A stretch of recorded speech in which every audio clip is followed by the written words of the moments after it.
Hello and welcome to Disc Golf in Muskoka. Today I'm going to be playing the Bracebridge, Ontario course, the Dads of Muskoka course at Verena Acres. It is a par 55, just under 4,000 feet total. It's a great showcase of the Muskoka landscape. It's got elevation change throughout, not enough to really fatigue you, but enough to make for interesting and entertaining shots. The course in general is a technical wooded course, asking of you to shape shots around trees on the fairway to get to the green area. It's also got babbling brooks running throughout to really help accentuate the nature as you're walking the course. For information on this course, you can go to the Facebook page Evergreen Fields Disc Golf. There, you'll be able to find leagues, tournaments, events, glowy nights, and anything else that might be going on at that course. So feel free to go by there and check that out. This is hole 1, 302 feet. You have the fairway gap just in front of you there, and whatever you feel like you can throw straight is the play. Caleb and myself are opting for the over the trees lines with an overstable Anheuser flex shot.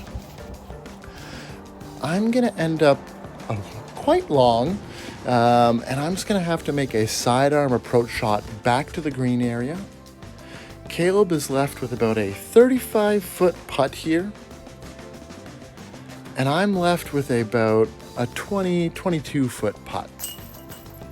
I'm putting with the Streamline Pilots today, and Caleb is putting with Yeti Aviars. This is hole 2, 386 feet. You really just want to hit the gap you can see straight ahead of you there on the fairway. Whether it's sidearm or backhand, whatever you feel like you can keep straight and get through that gap, that will open up the approach shot for you.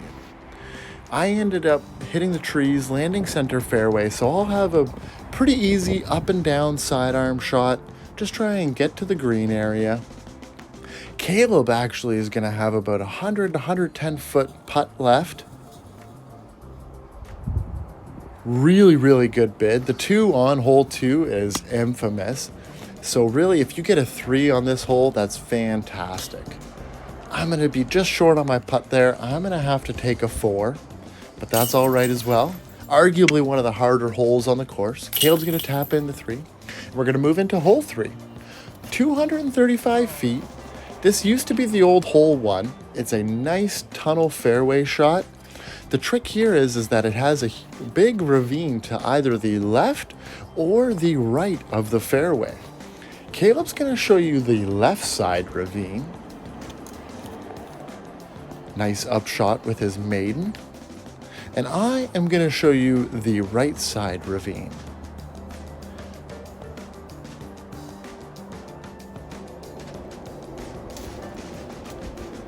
And just get myself inside the circle. Caleb has about a 15-foot putt. Oh, just low and left. And I'm left with maybe a 12-foot putt. And that'll be my 3. Caleb will tap in his 4. And we will move into hole number 4.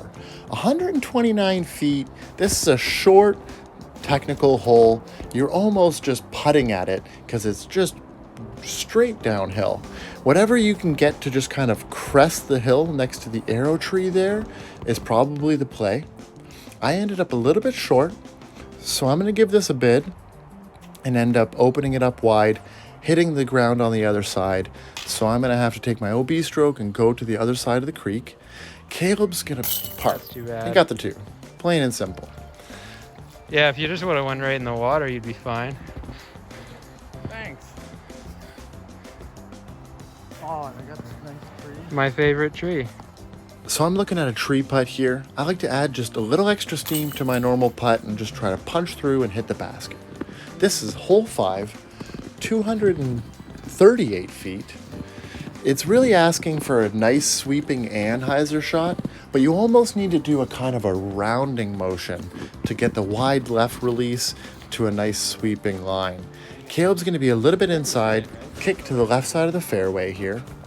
I'm throwing an FD. I put anhyzer on it, but ultimately just stayed way too straight, and I'm going to kick left as well up into the 18 fairway. Caleb is left with about 180 feet here. He's going for the sidearm Mako shot and just hits a tree early and sits down. He's maybe got about 130 feet left now. Good jump putt, but just sat down a bit early again.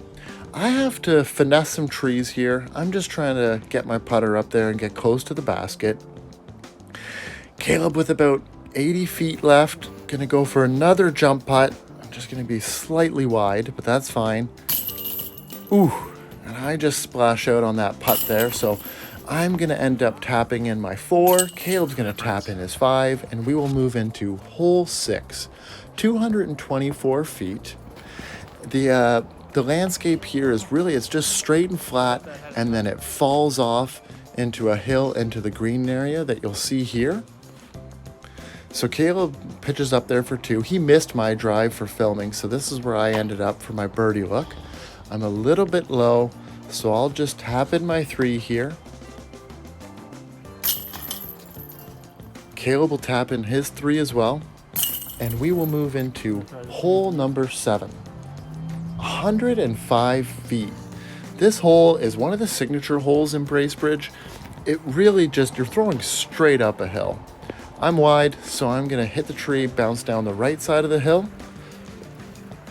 Caleb going for the sidearm Mako shot, hits the like a tree in the center of the fairway and falls down to the left side of the hill. I'm going to just make a nice sidearm pitch up to the top. Caleb's going to throw a nice pitch up to the top as well. And we will go ahead and tap in our 3s. Moving into hole 8. Caleb and myself managed to do something special on this hole, and we recorded in between the shots and not the shots themselves. That looked good. So we're going down the fairway, handing each other the camera and actually recording inside of our bags and not actually getting the shots themselves. Nonetheless, the hole plays at 145 feet. We end up pretty good look here, 30 feet. Caleb's going to try and goat me into the hyzer line through the trees. I'm going to stay true, play my own game, and end up being able to put a straddle and hyzer putt in for the 2. Move on something here.